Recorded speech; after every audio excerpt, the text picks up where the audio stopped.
Hello, my name is John Reynolds. Welcome to Extraordinary Life Stories. In this episode, I'm speaking to Donna Ashworth. Donna is a Sunday Times best-selling author and poet, known for her heartfelt and empowering words that resonate deeply with readers and gone viral on social media. Her work often explores themes of love, loss, and the beauty of imperfection, offering inspiration to people navigating life's ups and downs. Her writing fosters a sense of connection and community, making her a popular and relevant voice in contemporary poetry. I can't wait to speak to Donna. Let's get into it. Donna, thank you for joining me. Hello, thanks for having me. I'm so delighted to be here. I can tell, and I'm really looking forward to this myself. Tell me, who is Donna Ashworth? Oh, big question. I still think of Donna Ashworth as being a golden retriever, bouncy, ridiculous, often weird, and very complicated mother and friend and wife and poet. There's a lot there, with a big smile at the end of it. Yeah. Take me back to a young Donna, the early kind of who and what inspiration sort of behind your career and life decisions. I think I was a very complicated child, so who had all of the feelings, all of the time, and a real overthinker. So I would be, outrageously happy and excited and passionate, and then extremely angry and upset and sad, and had far too big thoughts for a small child. It's something I remember, having those philosophical, going down the rabbit hole of wondering what is space and what does forever mean, and well, that can't be true, there has to be something. But that's curiosity, isn't it? Yeah. In a deep way, I get it, but that's like you obviously had a massively natural sense of curiosity and wanting to learn. And I think wanting to know and constantly having the questions pop into my head and realising that other people don't. I can specifically remember thinking, other people are not feeling all of the feelings that you're feeling all of the time. Other people seem to be sort of cruising along quite, peacefully. And I felt like I was, in one of those pinball machines where I just ping-ponged off everything all the time. And were you swaying one way more than the other? So if you describe it like a yo-yo, and there's interesting, because I've not had this chat with anyone before, but that's quite similar to how I felt as a kid, almost sort of mature for my age, but also not understanding why I was here, and the questions I had, I wasn't going to learn at school. Yeah, well, they're not in the curriculum. Exactly, and let's cover that in a minute. But just, did you find yourself more down than up, or were you just constantly fluctuating? Constantly fluctuating, and that's better than being subdued and then a high and then. So you were just. I think so, but I heard the phrase "too much" an awful lot, and I heard the word "difficult" an awful lot. So I knew that I was tricky. I knew I was a tricky character. You labelled yourself that? Well, I heard it. I mean, my mum and dad were absolutely amazing. I didn't hear it from them, but I heard it at school. I heard it in society. And being a redhead at school, I was branded as fiery and, temperamental and difficult. And yet I was a grade A student, and I won all the awards, and I did all the extra stuff and got the extra stars. So I was an overthinker, but an overachiever, constantly striving for more. That's interesting. So academically, you obviously excelled at school. Yeah. But what was missing for you is almost the sort of the mindfulness and the capturing of extracurricular. Yeah. How did you address that? When did you sort of almost feel like there was a fulfillment, if you like, of who Donna really wanted to be outside of passing your exams, which is ultimately to get a job? Yeah. Whereas that's not what you do now. No, so and how did you piece that together? I didn't. I ricocheted around for years and years and years. I mean, I got such great exam results that I could choose the university that I wanted to go to. Went to university, first time away from home, managing, life on my own. I'd worked so hard for so many years to get these results, head down, achieving. And I did not know how to live in society or how to interact when I wasn't in that school environment. So I melted down, and we had someone committed suicide in our halls of residence, and it was on Halloween, And I'll never forget that. That kind of ricocheted through, you know, a lot of my peers at the time, but it started a spiral within me. And within a couple of months, I had left university, but not in the proper way. I had done a midnight flit, you know, because I didn't know how to leave things, and I didn't know how to say, I've hit a wall, or I'm having a nervous breakdown, or I can't cope. So I was struggling with an eating disorder at the time that I didn't know how to deal with. And I was depressed, but I didn't know that either.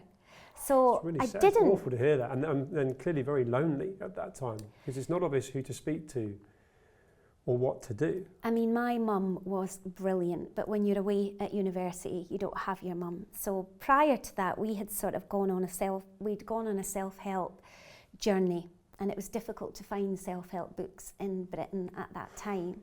So we had to order them from America, and it was Louise Hay, How to Heal Your Life, saved my life, because I was very badly anorexic for quite some time. And her affirmations and her way of looking at things and retraining your thoughts was the basis of the healing that happened for me. But it took a very long time, because you also have to live. You have to get a job. You have to go out into the world. So you can't sort of say, I'll just take a year out and heal, because that thought wasn't a thing then. Nobody was thinking like that then. I think it's probably more doable now. Oh, it's a different world. I mean, I don't mind admitting I've just turned 47, so to give perspective, Tony Robbins was the only person I ever heard about that was in that kind of self-development mindset, and it was a bit woo-woo to me, because the British side of things is kind of man up, and you don't need any of that. Just come on, you know, give it your best shot, and so on. And just so damaging. whereas the book that you literally said saved your life, she was ahead of her time for where we were then. There's a huge amount of people doing that now, and understanding of that. But of course, what we now have to deal with is social media. When I say deal with, that's sort of almost the muddying of the waters of authenticity. And one of the things that I crave and couldn't wait to talk to you today, that ripples through, you know, and coming from you now, is authenticity. And would you say, oh, it's an absolute pleasure, would you say that clearly the reason why you, and I'm jumping forward a bit, we'll kind of go back potentially to some of what we're talking about, but sitting here now, the authenticity is what has got you such a huge following. And with so many influencer-led potentially, and sort of misrepresentation that goes on in the social media side of things, would you say that by having this journey you've gone on to find yourself, to then flourish, is what everyone else is now even subconsciously craving? Real people, real information. Yes, and see, I don't really have the same thoughts about social media as people seem to think it's an issue. I think it's the opposite. I think if you're in the practice of training your thoughts and retraining your habit, then you retrain your social media to deliver what you need to you. And the algorithm, the gods of social media, are brilliant in that capacity. If you start liking pages that are delivering really authentic messages on a daily basis, they will flood you with more. That's really interesting. If you start blocking the ones that are bringing you down or selling you, you know, a story that you know isn't true, then you don't get any more of those. So to me, it is black and white, that you can train your brain, you can train your habits, and you can train your social media to work for you. What we have now with social media that we didn't have back then, and I could desperately have used, is a place to find like-minded people going through things that you're going through. You can do that in an hour on social media. You can find another 17-year-old anorexic teenager who feels exactly like you, and suddenly you're not alone. And the power in that is endless, because I didn't know anybody, and there was no support groups, you know. And I live in Scotland in a village. You would have to travel miles to get access to other people who might be in the same situation as you. So I can only see the wonders of social media. It's how we use it that needs to be trained and worried about, rather than should we use it. I mean, it's clearly the person that you are, number one poet in the UK from a actual accreditation point of view, best-selling author. Of course you're going to articulate it incredibly well, but I've never heard anyone say like that. And Stephen Fry, in a slightly different conversation, but still Who related I to social adore. media, he's incredible, and he articulated the algorithm of negativity. Yeah. But what you've just really hit home for me there is that it's how we use it and how we use educate it. ourselves and how we shape it is actually in our control. Yeah. Because I wasn't going to go that route of social media being negative and a negative tool. It's like the knife, you can cut the butter with it or you can stab someone with it. You know, it's incredible. And you use it for so much positive good. Yeah. And that's also formed an amazing community of people. In fact, I loved the fact that Kelsey Parker, who filmed just before, instantly it was like, actually, you guys knew each other and she's sharing your poems because of, and let's talk about that from a grief point of view. You write about some really deep emotions. But actually you uplift people, you give people hope. Did you set out to do that? 100%.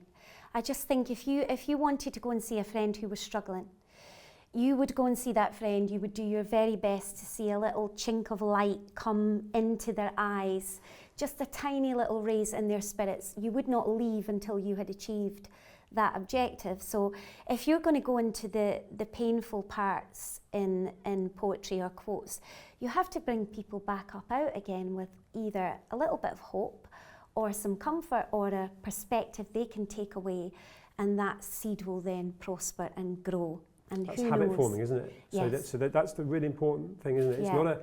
It's not a one-off or a week of doing something. It is literally, and it's a constant. You've got to stay present with it, right? You have. And it's a daily habit of seeking light. And I've had to seek light my entire life to stay above water. I'm not brimming with it. I'm not going, I'm a sunshiny person, let me share it with you. Isn't it refreshing to hear you say that, right? Because you look at you now, you're radiating. But it's all deliberate, it's not inauthentic. It's a habit that I've used to save myself. If you look for light, you find light. If you look for negativity and dark, you're absolutely going to find it. What you seek, you find every minute of every hour of every day. This we know.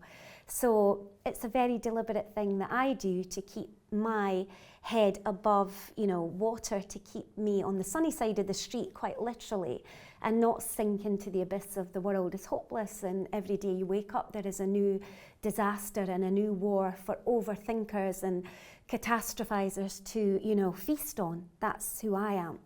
So I just think we have popcorn brains now because of social media. So tiny bite-sized chunks, this is how we consume information. And I wanted to provide popcorn bites that would balance all of the negative and the constant barrage of every single act that is hideous in this world we hear about. And we were never supposed to hear about the whole world's sorrow. We were supposed to hear about our village, or somebody in the next village had, a terrible time. But now we know everything, all of the negatives, and we can't process that. It's not good for us. So we need to balance it with how do we process it, and what can I look at, what can I read to balance it. And so I went on a little mission of trying to, provide these bite-sized chunks. When you're overwhelmed, you can't read. And we've all got short attention spans. I mean, you and I, our attention span has shortened. The kids coming through, I'm a dad to 13 and 14-year-olds. If I haven't got their attention with something I'm showing them or talking to them about, they've switched off so quickly. So it's really smart what you've done. And instead of moaning about that and saying, our attention spans are not what they used to be, let's just evolve to deal with it and move on and see what comes out. Don't fight the system. It's not going to change. Everything changes, and there will be a different thing that we're all moaning about in 20 years. But at the moment, it's smartphones and constant need to be looking at something, and that is a problem. But it depends what you're looking at.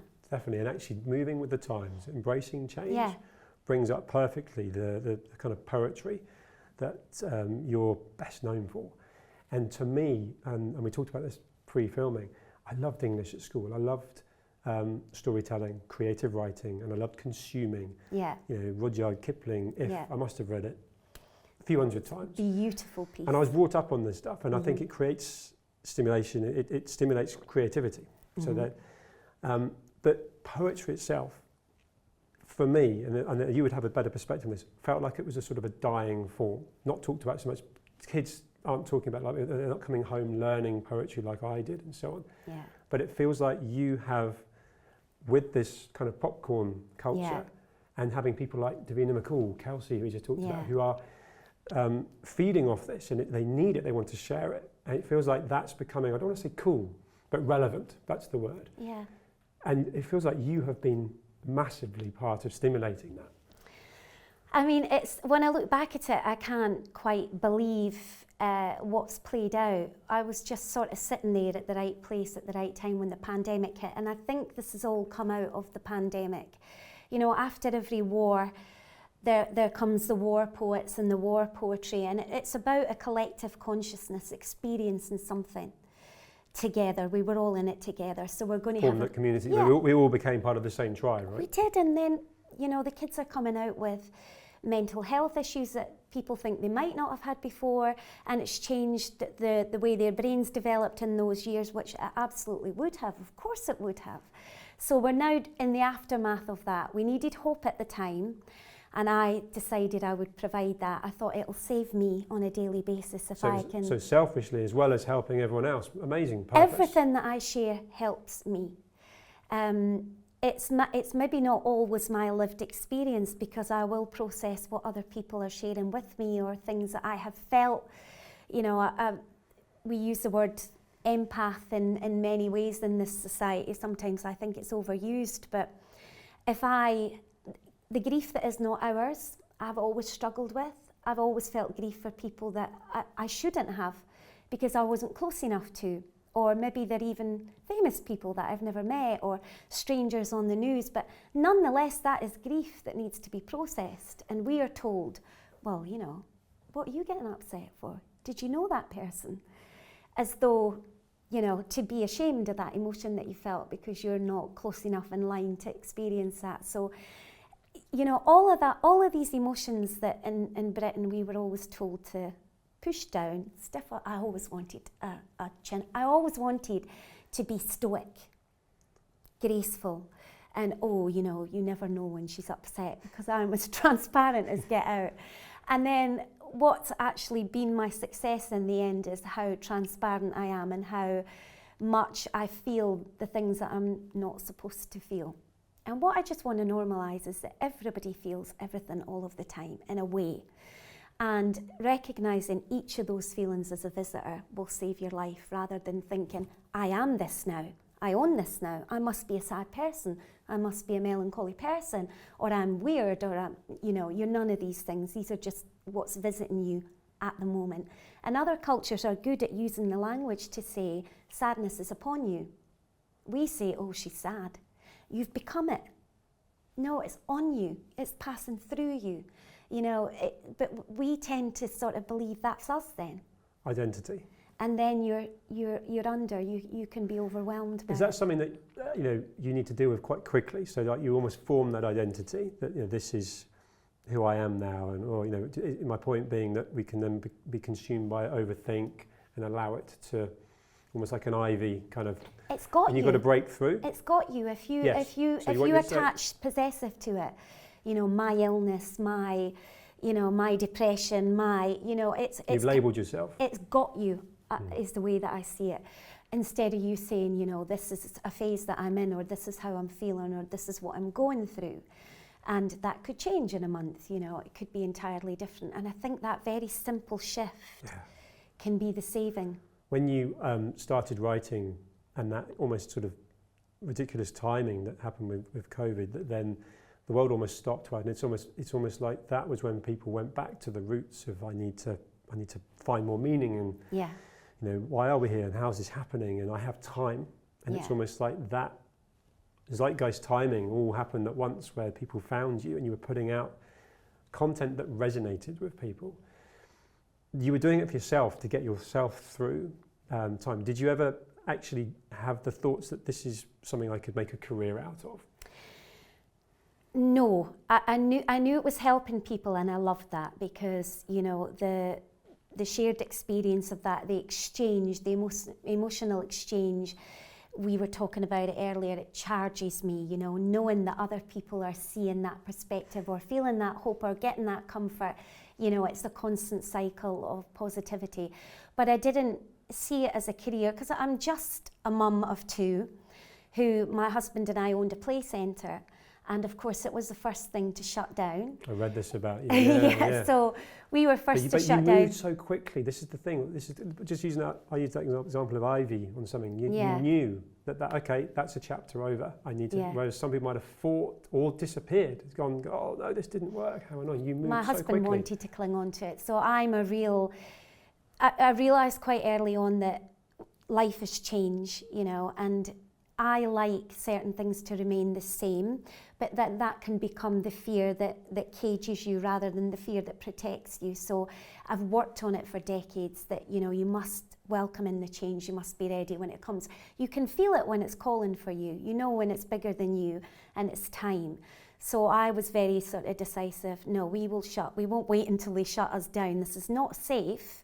And we gave away all of the food and we drove it around the local areas because, do you remember when we couldn't buy milk?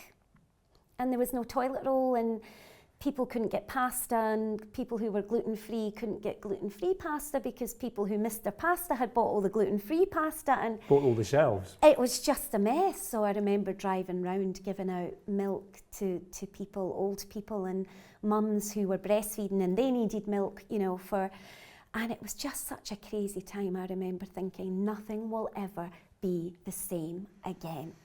And I'm so dramatic like that, you know. But at the same time, I also see the weight of something and I go with it, I'm moved by it. So I didn't ever see it as a career until about halfway through the pandemic, maybe in June, when somebody said to me, you should put these poems in a book, a pandemic poetry book, and it will remind us all of what went on. And I had some followers by this point and I said to them all, will you buy it if I put a book out, self-publish? And they said, yes, we'll buy it. And they did buy it. Brilliant. And 3 months later, I brought out another book, which was all of the normal poems that I had been building up. And, you know, that's still selling thousands of copies today. Congratulations, yeah. Thank you. Best-selling author. I mean, creativity there and inspiration fueled by the community, these people saying, we'll buy a book, and then clearly countless people have now bought the book.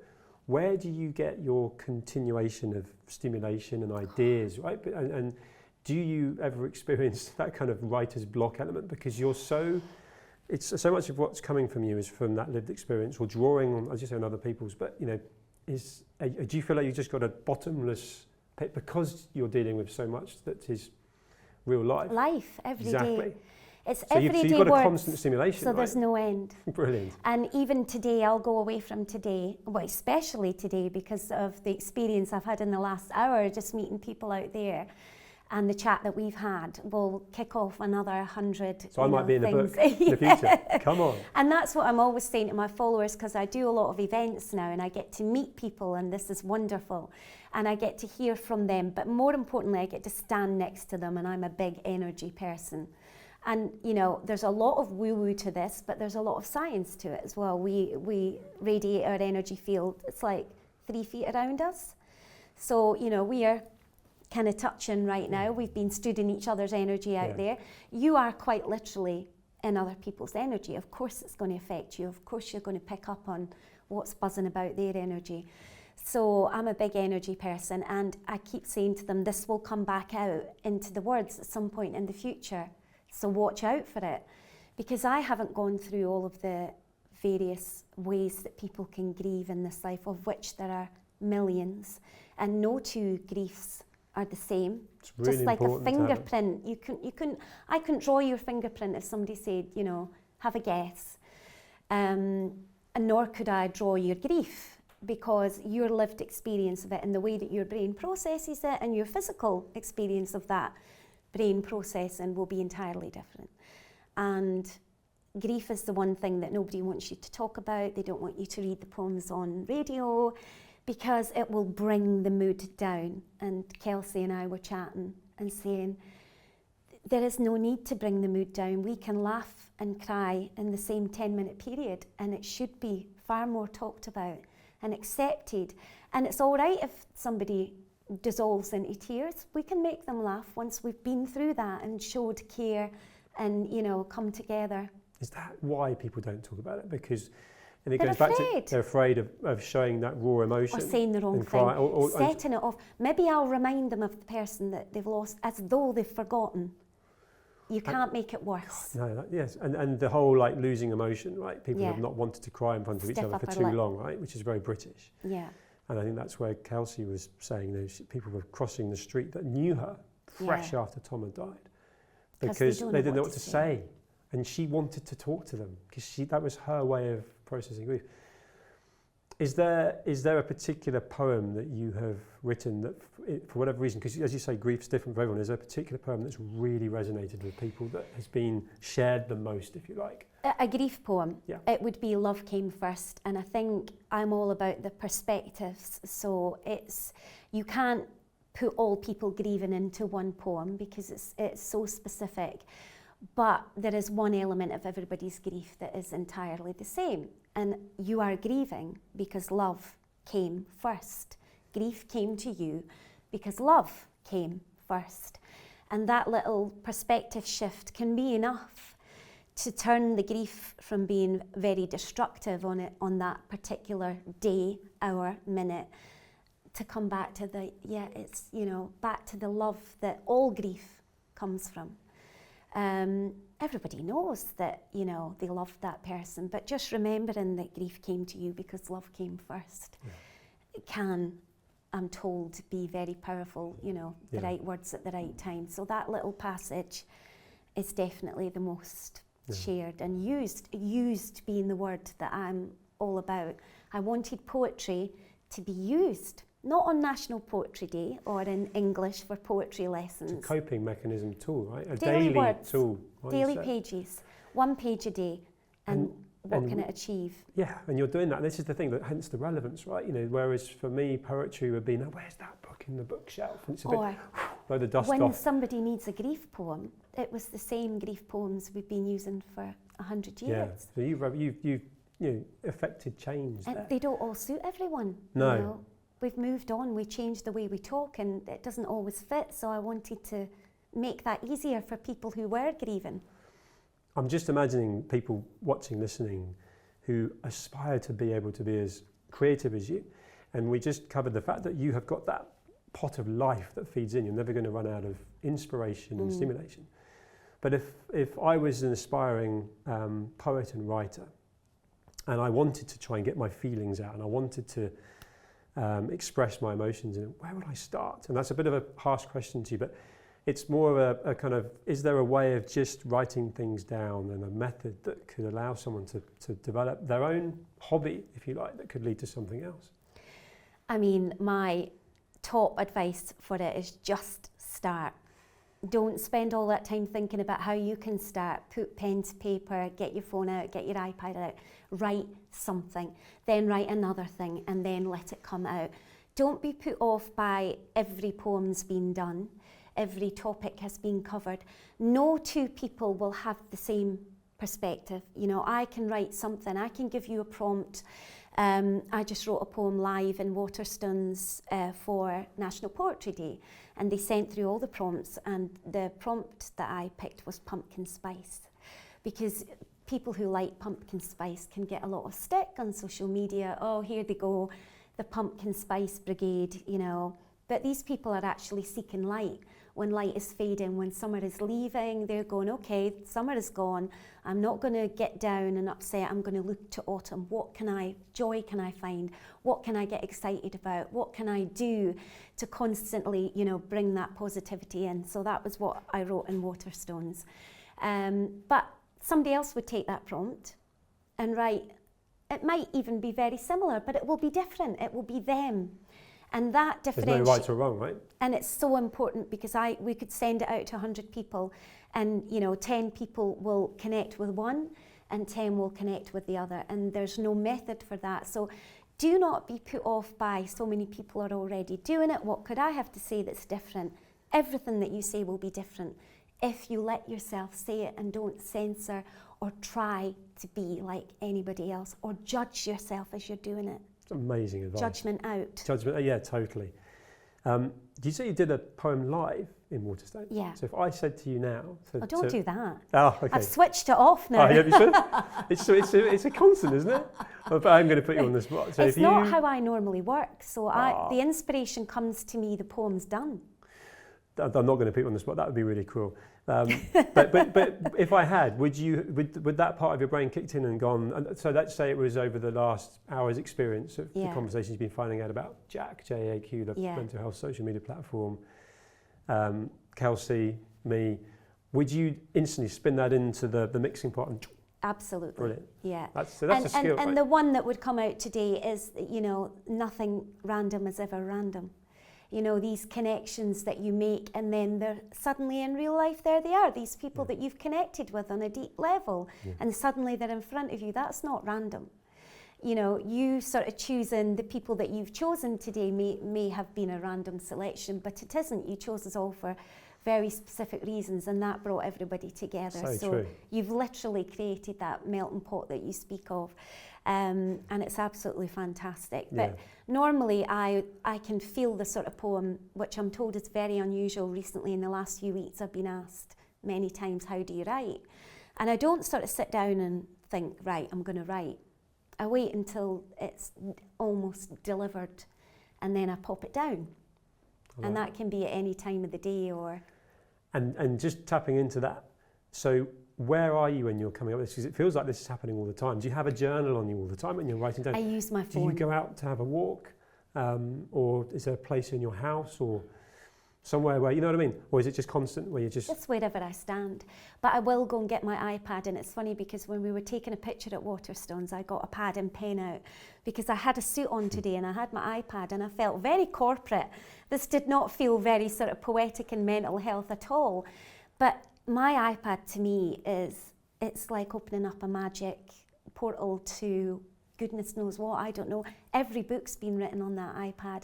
Every poem has been put down on that iPad. So the whole sort of resonance, the opening that screen and here we go, to me feels almost magical. That's just how I do it.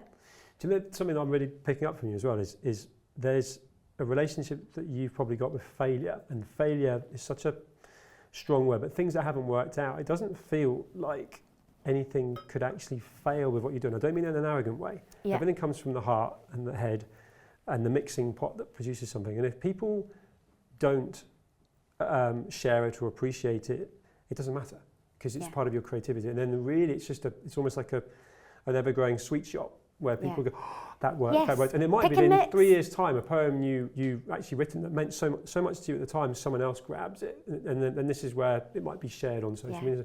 Have I got that right? So you're not actually challenging yourself to write a bestseller or create the poem. And you've got these accolades. You've got kind of #1 bestseller, UK's top poet, and so on.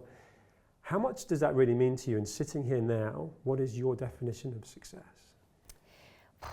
Success to me is how healthy and calm your nervous system is.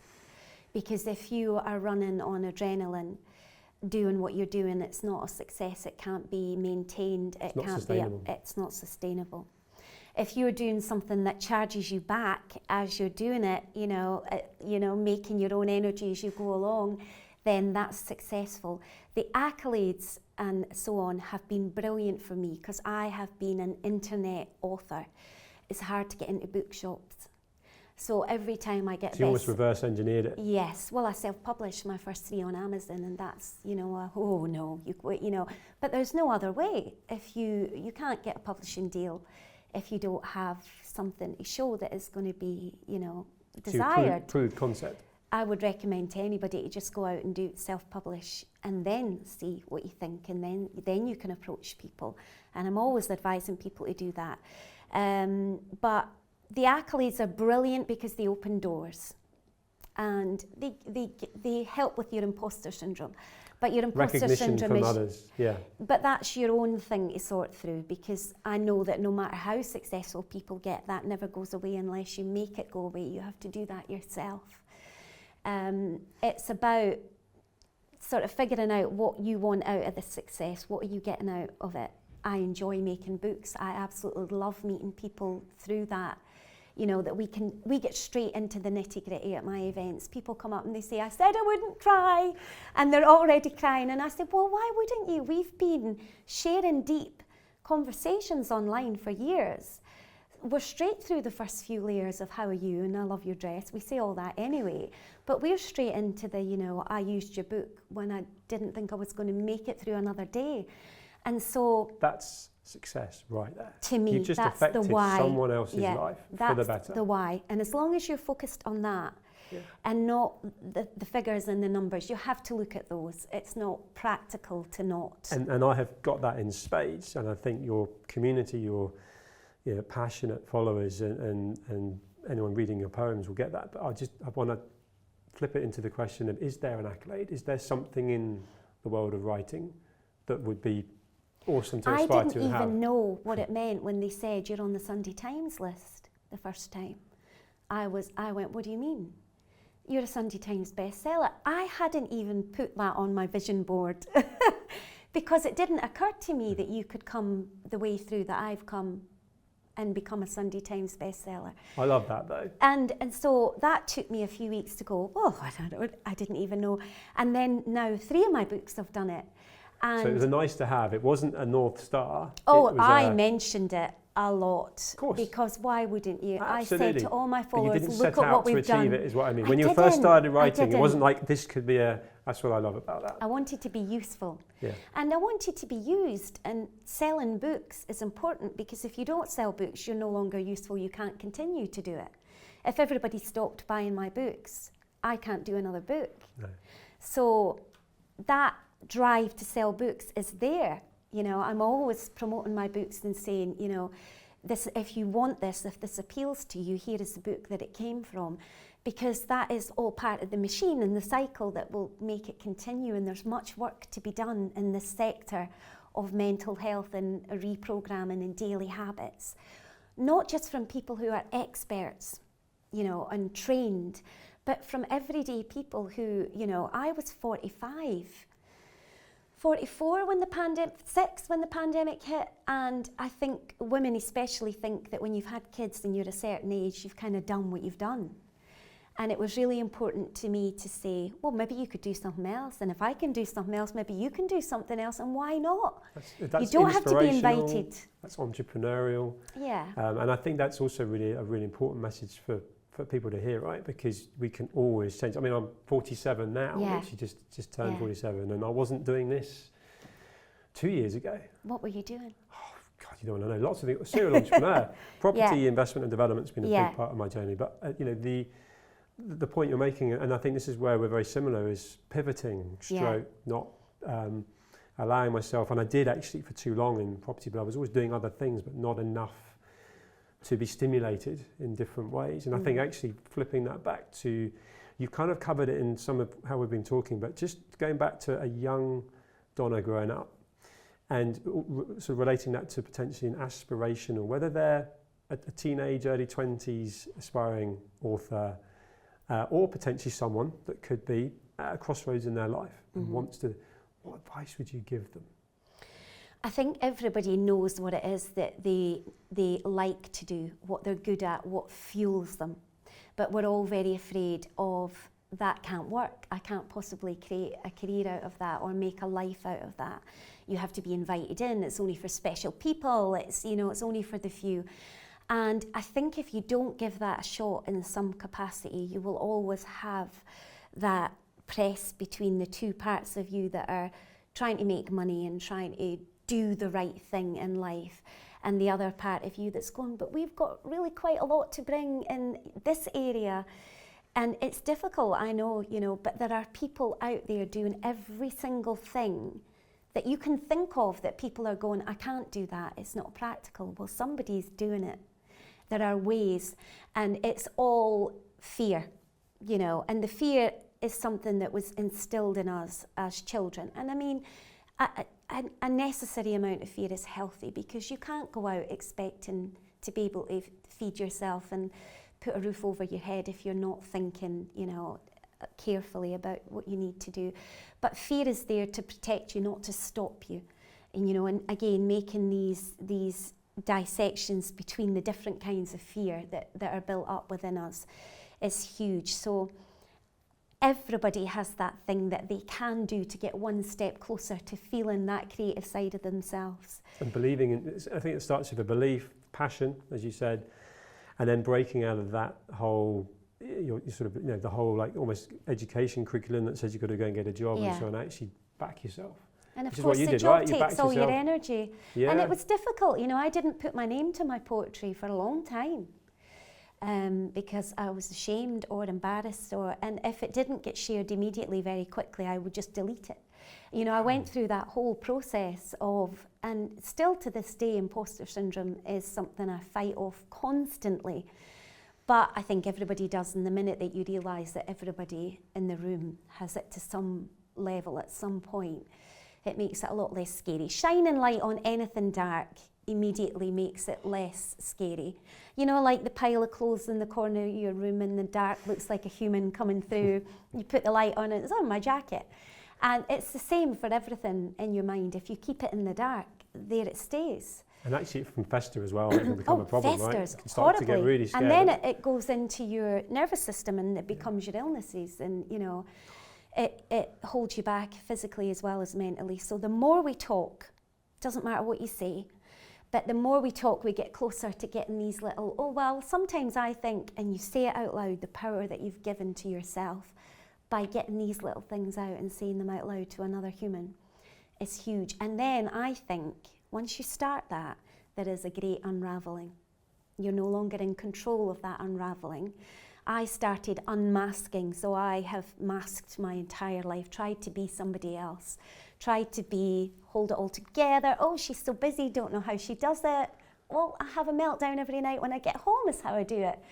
It's important for people to know that though, right? Yeah, because not without anymore. you even trying to, like this is the raw you, right? Yeah. Which is amazing. And there's an element of, if you read the headline that goes before it, #1 Sunday Times bestseller, Yes. But people then can actually know that you are just like them and having to I'm deal not with your gracefully, emotions. floating around on a cloud of positivity and wisdom. I mean, it's a big why for me. It's hard won. Yes. I get It's it. mind at the coalface, this wisdom. And we all have the wisdom.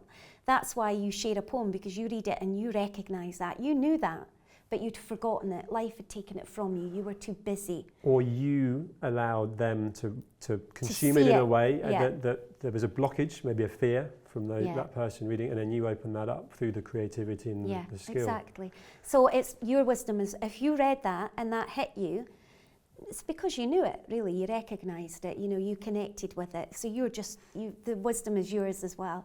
So I'm very, careful to tell people, don't think for 1 minute that, I'm this poetic cloud of light, but it's the opposite. This is how I've had to fashion to survive. You are. And it works. Yeah, and that's been proven by just how many people resonate with you. Like your energy, as you say, and I'm an energy person as well, is magnetic. It's super positive, and although it's super refreshing to know that you can go home and have your sort of ups and downs, that's what you radiate, and that's ultimately what's helping people. Yeah. I'm conscious of time, but I wanted to ask you who your favourite poet is of all time, and your favourite poem. Are they this is when my mind goes blank and I pull out such a random selection. I was asked my favourite song recently and I said Despacito because I panicked and that's what came out. Mary Oliver is my favourite poet. I adore Mary Oliver because my poetry has to be message driven for me.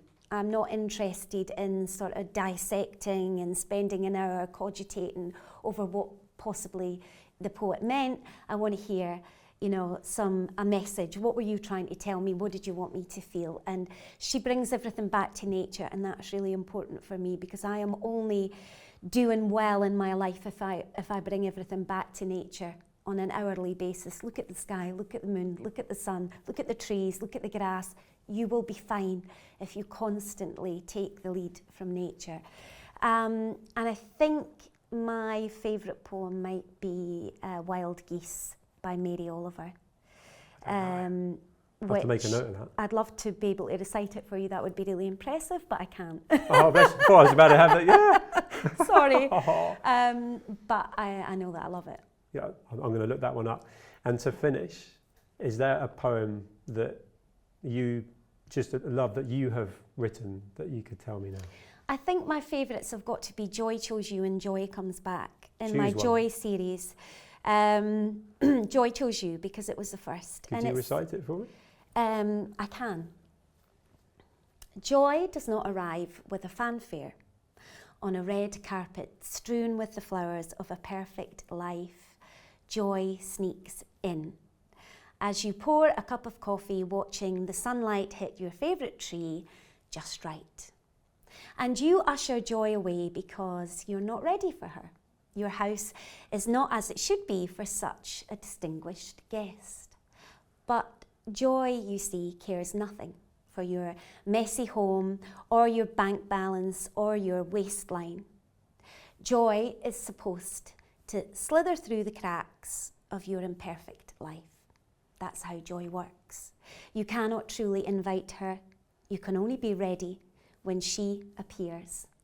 And hug her with meaning because in that very moment, joy chose you. Wow.